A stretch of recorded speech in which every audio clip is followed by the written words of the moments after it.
Bonjour à tous, bienvenue pour ce travail sur Amoris Laetitia, la joie de l'amour.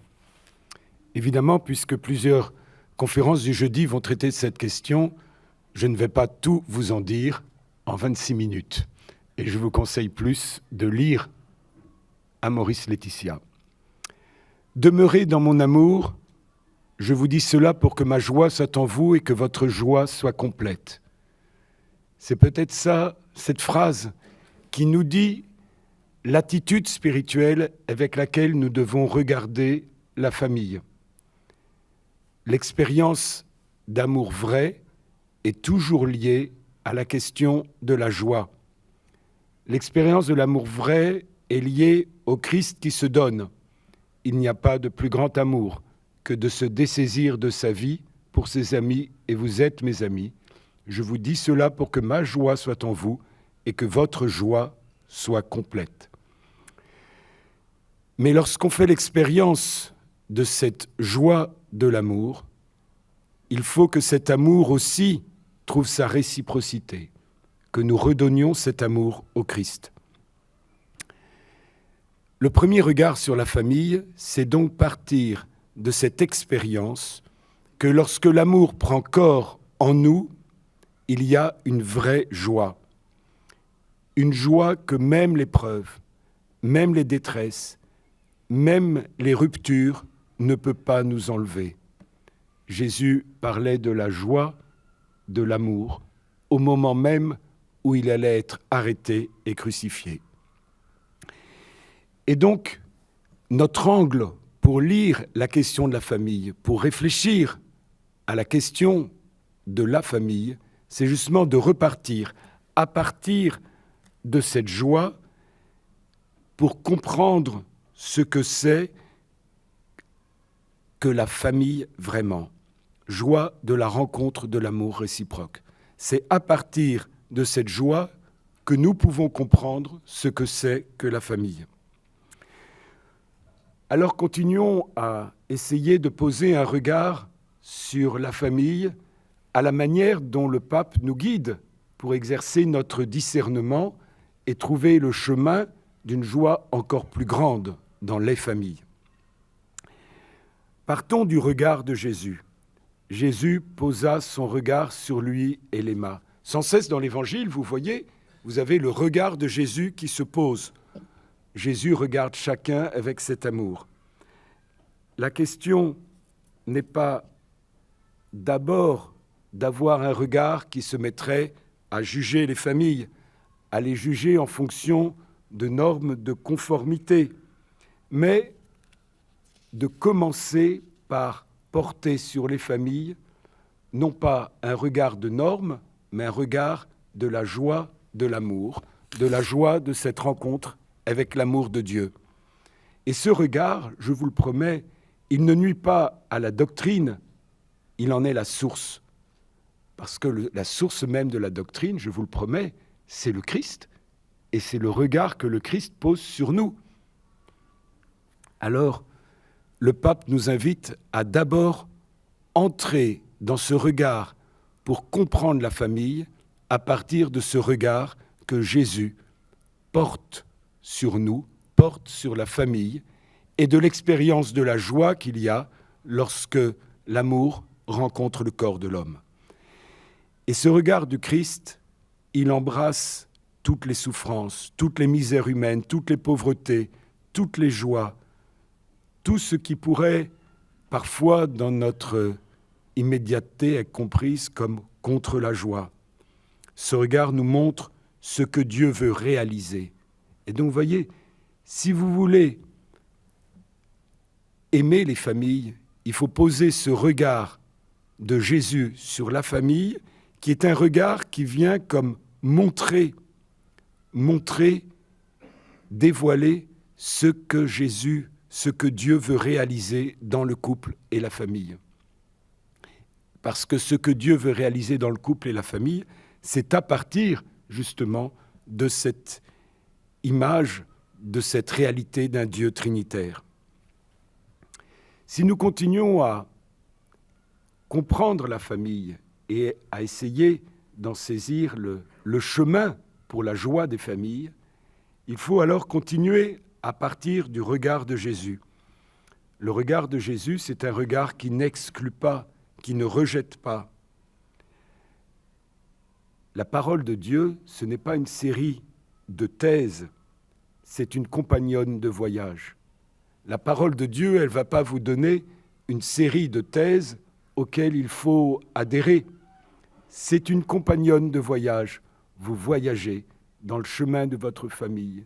Vos familles voyagent avec comme compagnon de route la parole de Dieu. Et dans les situations difficiles qui sont vécues, la parole de Dieu, l'Église, elle doit d'abord consoler, comprendre, intégrer. Jamais je n'ai vu le regard du Christ comme un regard qui exclut. Vous aurez beau chercher dans l'Évangile, dans toutes les situations de souffrance, le Christ nous précède. Alors cela signifie que le regard du Christ, il se pose d'une façon privilégiée sur l'autre, sur le faible, sur le vulnérable. Et qu'est-ce qu'il donne à chacun ? Il lui donne de retrouver sa finalité, une finalité pour l'autre en tant qu'autre. Dans une famille, il faut savoir contempler la valeur de l'autre. Une famille ne peut vivre, ne peut se construire que si on apprend à porter les uns sur les autres ce même regard qui contemple la valeur de l'autre et qui donne à l'autre d'avoir sa finalité en lui-même. Après vous avoir ainsi introduit en essayant de changer votre regard, de partir de l'expérience de la joie dans l'amour et de l'expérience du regard de Jésus, du regard que Jésus porte sur les familles et du regard qu'on est invité à avoir les uns sur les autres à l'intérieur de nos familles, il nous faut comprendre aussi que les familles sont appelées à un chemin de croissance. Et donc, ce chemin de croissance des familles, ça veut dire que la famille n'est pas un produit abouti avant même que d'être conçu. Il y a un chemin sur lequel il faut s'engager. Ce chemin qui donne d'être plus, qui donne d'être des êtres en croissance, il demande l'éducation pour devenir davantage. La famille, c'est un chemin de croissance. C'est l'alliance entre deux libertés. L'alliance structurée. Et comment faire alliance entre deux libertés? Comment donner à nos familles d'être un chemin de croissance? C'est effectivement le deuxième aspect de discernement sur la croissance des familles. Et le pape insiste sur la croissance des vertus, la disposition à faire le bien. Apprendre peu à peu à faire le bien, l'attrait pour le bien comme disposition intérieure. Apprendre du coup dans nos relations, dans cette alliance de deux libertés, s'éduquer mutuellement, se soutenir mutuellement pour apprendre à faire le bien, pour avoir cette disposition intérieure, cette disposition qui va stimuler la croissance. Il faut aussi croire en l'amour. Croire en l'amour, car finalement c'est peut-être la première des vertus, la première des attitudes à l'intérieur d'une famille pour en donner la croissance. Si vous ne croyez pas en l'amour, comment voulez-vous que l'autre grandisse et que votre famille soit dans cette croissance? Vous voyez que dans ce regard sur la place des vertus, sur ce changement de regard pour voir une famille en croissance, il ne sert à rien d'imposer des normes par la force de l'autorité. Nous devons présenter les raisons, les motivations positives pour opter pour le mariage et la famille. Présenter non pas une normalisation, mais un appel, susciter la motivation positive et en même temps accompagnée avec miséricorde. Accompagner avec miséricorde, cela signifie un engagement personnel. Ça demande au pasteur qu'il soit vraiment engagé dans la relation, engagé avec ceux auxquels on est envoyé. Quand je dis au pasteur, ce n'est pas simplement les prêtres, mais c'est que le corps de l'Église, qu'une communauté soit engagée dans ce chemin d'accompagnement, de miséricorde des couples et des familles, sans rien et sans exclure personne, mais en accompagnant toujours à la manière du regard du Christ et par la miséricorde qui sauve.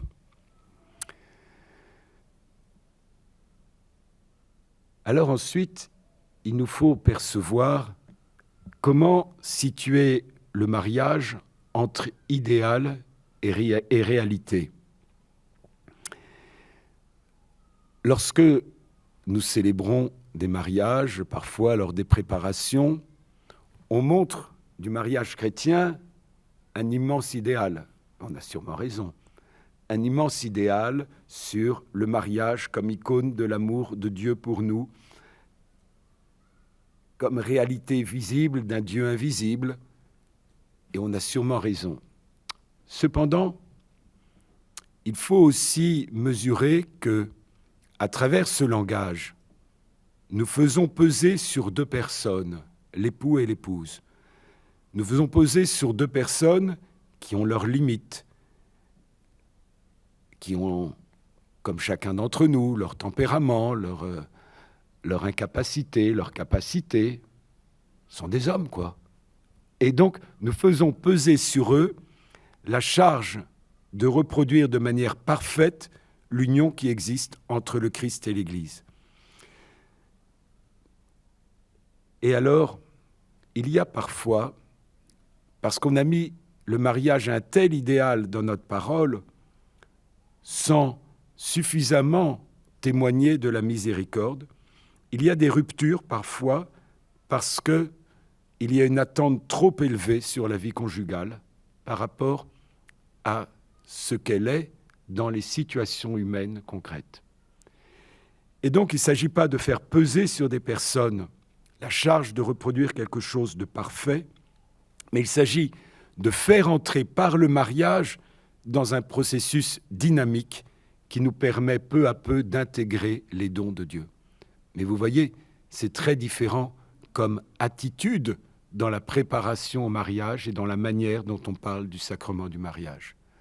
Accepter de le présenter comme un chemin d'intégration, un processus dynamique d'intégration des dons de Dieu, et non pas immédiatement en faisant peser sur le couple cette charge de reproduire d'une manière parfaite l'icône de Dieu. Chaque mariage, c'est une histoire de salut. Et il faut que nous regardions le mariage comme une histoire de salut à l'œuvre. Chacun des conjoints est un instrument de Dieu pour faire grandir l'autre. Il faut aider le couple, leur apprendre comment s'accompagner mutuellement, spirituellement et humainement dans la réalité concrète de leur relation. Instrument de Dieu pour faire grandir l'autre. Accompagnement mutuel, histoire de salut. Ça donne alors de voir la famille dans une perspective, dans un chemin de croissance, dans un horizon, dans une maturation progressive et nécessaire. Et c'est important, parce que si jamais vous ne prenez pas cette notion de chemin de maturation progressive, vous allez demander et faire peser sur des couples, immédiatement après leur mariage, un poids de perfection qui va décevoir et qui parfois emmène jusqu'à la rupture. Amoris Laetitia, le texte du pape, ne change ni la doctrine, ni la discipline de l'Église. Mais, en même temps, il ne faut pas vouloir que le magistère aille répondre, aille toucher à toutes les situations particulières de toutes les personnes. C'est pas ça. Il n'y a pas de solution universelle à tous les problèmes particuliers. C'est pas comme ça que fonctionne l'Église. Quelquefois, certains attendaient du pape qu'il dise oui ou non. Possible, pas possible. Mais vous croyez vraiment que ça, c'est un chemin de liberté? Vous croyez vraiment que l'Évangile, c'est cette manière-là de regarder l'homme? Quand je vous disais, partez de la joie de l'amour, partez du regard du Christ qui intègre, comprenez la famille comme un chemin de croissance, comme cet art de faire aimer le bien et de se porter l'un et l'autre comme le chemin de maturation d'un couple qui lui donne alors de pouvoir progresser dans la finalité de ce qu'est une famille. Évidemment, ça demande un autre regard. Et le pape, face aux situations blessées, nous invite non pas, et d'ailleurs justement il ne le fait pas, à exiger des oui ou des non. Il nous invite à un discernement responsable et pastoral, personnel. Un discernement, c'est beaucoup plus compliqué. C'est beaucoup plus compliqué, mais c'est beaucoup plus un engagement de notre liberté, de la relation à l'Église, un engagement de tous nous-mêmes, apprendre à discerner. Parce que vous voyez, si on met simplement oui ou non, vous savez bien quand même que les situations concrètes dans lesquelles les hommes et les femmes, dans les situations blessées, ont pu être engagés ou s'engager, suivant les circonstances, suivant un certain nombre d'éléments, on ne peut pas dire sur un fait que tout le monde a le même degré de responsabilité. Le degré de responsabilité n'est pas le même pour tous et dans toutes les situations. Et puis ce regard qui intègre, qui n'exclut pas, c'est comment le discernement va aider à trouver les chemins possibles de réponse à Dieu, les chemins de croissance dans des situations concrètes. Et ne me redemandez pas quelles sont les normes qui vont faire que dans telle ou telle situation concrète, je dois dire oui ou je dois dire non. Parce que justement, c'est une relation dans laquelle on exerce un discernement, une relation avec quelqu'un. Et donc, le discernement va aider à trouver des chemins possibles et le pape va nous inviter à une prise de conscience des différents éléments de notre société aussi. La manière dont nous vivons aujourd'hui et la manière dont nous mettons et dont le cadre de la société met les familles dans telle ou telle situation. Avouez aussi que ce n'était pas pareil il y a 40 ans. Avouez que nous sommes aussi sur des situations bien différentes. Regardez combien vous connaissez de familles avec des célibataires de la semaine en raison des exigences du travail. Vous voyez bien que nous sommes... Regardez les rythmes de vie et les rythmes de travail dans un certain nombre d'entreprises. Regardez les pressions qu'on met sur les jeunes. Donc, peut-être que c'est important justement de prendre conscience des éléments de notre société, des conditionnements aussi qui influent sur la responsabilité, sur la progression nécessaire et sur le chemin de cette progression vers la plénitude de l'Évangile. Cela pose un certain nombre de questions, effectivement. Cela nous met devant un problème compliqué. Et je pense que c'est bien. C'est bien que nous soyons dans un problème compliqué parce que c'est peut-être ce qui va nous apprendre à essayer de trouver, non pas le chemin subjectif où on va décider « ben moi, c'est comme ça que je veux résoudre la question », mais vous avez bien entendu, c'est la réponse de Dieu, les chemins possibles de réponse à Dieu. Il ne s'agit pas d'aller donner notre réponse en imposant notre réponse. Alors, peut-être qu'il y a un certain nombre d'attitudes spirituelles qu'il faut que nous apprenions à avoir. La première attitude spirituelle, Enfin, je vous en ai déjà donné au moins 3, donc c'est une autre série. Donc, cette nouvelle attitude spirituelle, c'est d'abord se poser la question, comment le soutien que nous apportons à la paternité et à la maternité peut aider des parents non mariés à s'unifier et à avancer vers le mariage. Vous voyez bien comment je pose la question. C'est comment justement on peut apporter à ceux qui vivent déjà la paternité et la maternité hors du mariage un soutien qui va permettre cette maturité, cette unification qui va leur donner envie d'avancer vers le mariage. Comment nos communautés sont-elles un lieu où chacun a sa place, un lieu qui n'exclut pas mais intègre? Nos communautés, elles doivent avoir une place pour chacun. Des parents d'enfants du catéchisme, dans certaines paroisses, il y a les 2/3 des parents qui sont en situation de divorcer, remariés. Comment on intègre et on donne une place dans la vie de nos communautés à ces parents? Si on ne les invite que pour la messe dominicale, où on leur dit « vous ne pouvez pas communier », c'est peut-être pas la meilleure manière de les intégrer et de les accueillir que de leur dire « venez, on va vous dire non ». Il faut peut-être que nous apprenions à les intégrer autrement. Combien de paroissiens de Paris ont trouvé leur place grâce à Hiver solidaire? Combien de paroissiens, c'est-à-dire à l'accueil le soir de personnes sans domicile fixe dans nos paroisses?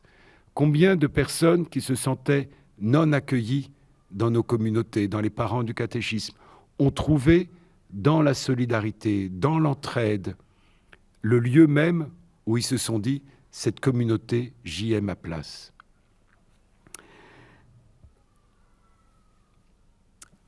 Il faut aussi que nous changions peut-être notre réflexion, parce que quelquefois, lorsque nous parlons de la diminution de la responsabilité, ce dont je vous parlais tout à l'heure, certains imaginent que c'est une facilité. Ce n'est pas une facilité, c'est une responsabilité, parce que c'est aussi montrer la vérité. Montrer la vérité et donner alors de voir la miséricorde. Elle permet le repentir. Quand Jésus va voir Zachée et lui dit « ce soir j'irai chez toi », c'est la miséricorde du Christ, c'est ce regard du Christ chez Zachée qui va changer la vie de Zachée. Mais ça demande à Zachée de faire la vérité. Et d'ailleurs, il change de vie parce qu'il est confronté à la vérité. Pour le dire autrement, la charité ne doit pas manquer parce que l'on cherche à tendre à la perfection. La volonté de perfection ne doit pas nier la charité. Il n'y a pas de perfection sans la charité. Alors, pour répondre aussi à la question de l'accès au sacrement, la question de l'accès au sacrement, ce n'est pas oui ou non. Vous avez bien compris que ce que le Saint-Père nous demande, c'est d'entrer dans un discernement pastoral et personnel. Et c'est un discernement qui est un chemin, pas un chemin subjectif, où je dirais, ben voilà, ça c'est mon chemin, j'ai décidé que, mais un discernement objectif, dans une conscience qui est devant un certain nombre d'éléments objectifs, tels que j'ai pu les nommer, sur la responsabilité, sur la vérité, sur l'intégration, sur le chemin. Mais en tout cas, cela demande que nous sachions annoncer le Christ et le Christ miséricordieux. Dans toutes ces situations blessées, très douloureuses, il faut que nous sachions permettre de renouveler la rencontre du Christ, d'un Christ doux, de ce regard du Christ. Nous sommes d'abord pour aider à ce que chacun, dans les situations traversées, puisse être renouvelé dans cette rencontre avec le Christ sauveur, le Christ qui aime, dans un chemin du Seigneur qui est un chemin de la charité. Nous ne serons jamais au service de la joie de l'amour ou de la joie des familles si nous méconnaissons la charité. Et si nous n'ouvrons pas différents chemins, un chemin n'est pas obligatoirement celui des sacrements. Il y a bien d'autres manières d'entrer et de faire partie dans l'Église. Nous avons beaucoup de lieux, beaucoup de maisons, beaucoup de demeures dans la maison du Père. Mais il importe de faire la vérité pour savoir quelle est la demeure, quel est le chemin, quelle est l'étape, quelle est la manière dont nous pouvons avancer aujourd'hui. C'est finalement la règle de se mettre en croissance devant Dieu. En croissance devant Dieu par peut-être 3 attitudes spirituelles. L'attitude de l'humilité. Je crois qu'on n'entre en croissance avec Dieu que si on vit dans l'humilité de celui qui sait accueillir. Et si on accepte non pas de prendre tout comme un dû, mais comme un don de Dieu, le discernement, ce n'est pas quelque chose qui s'arrêterait, c'est une dynamique de vie pour rencontrer la joie de l'amour. Merci.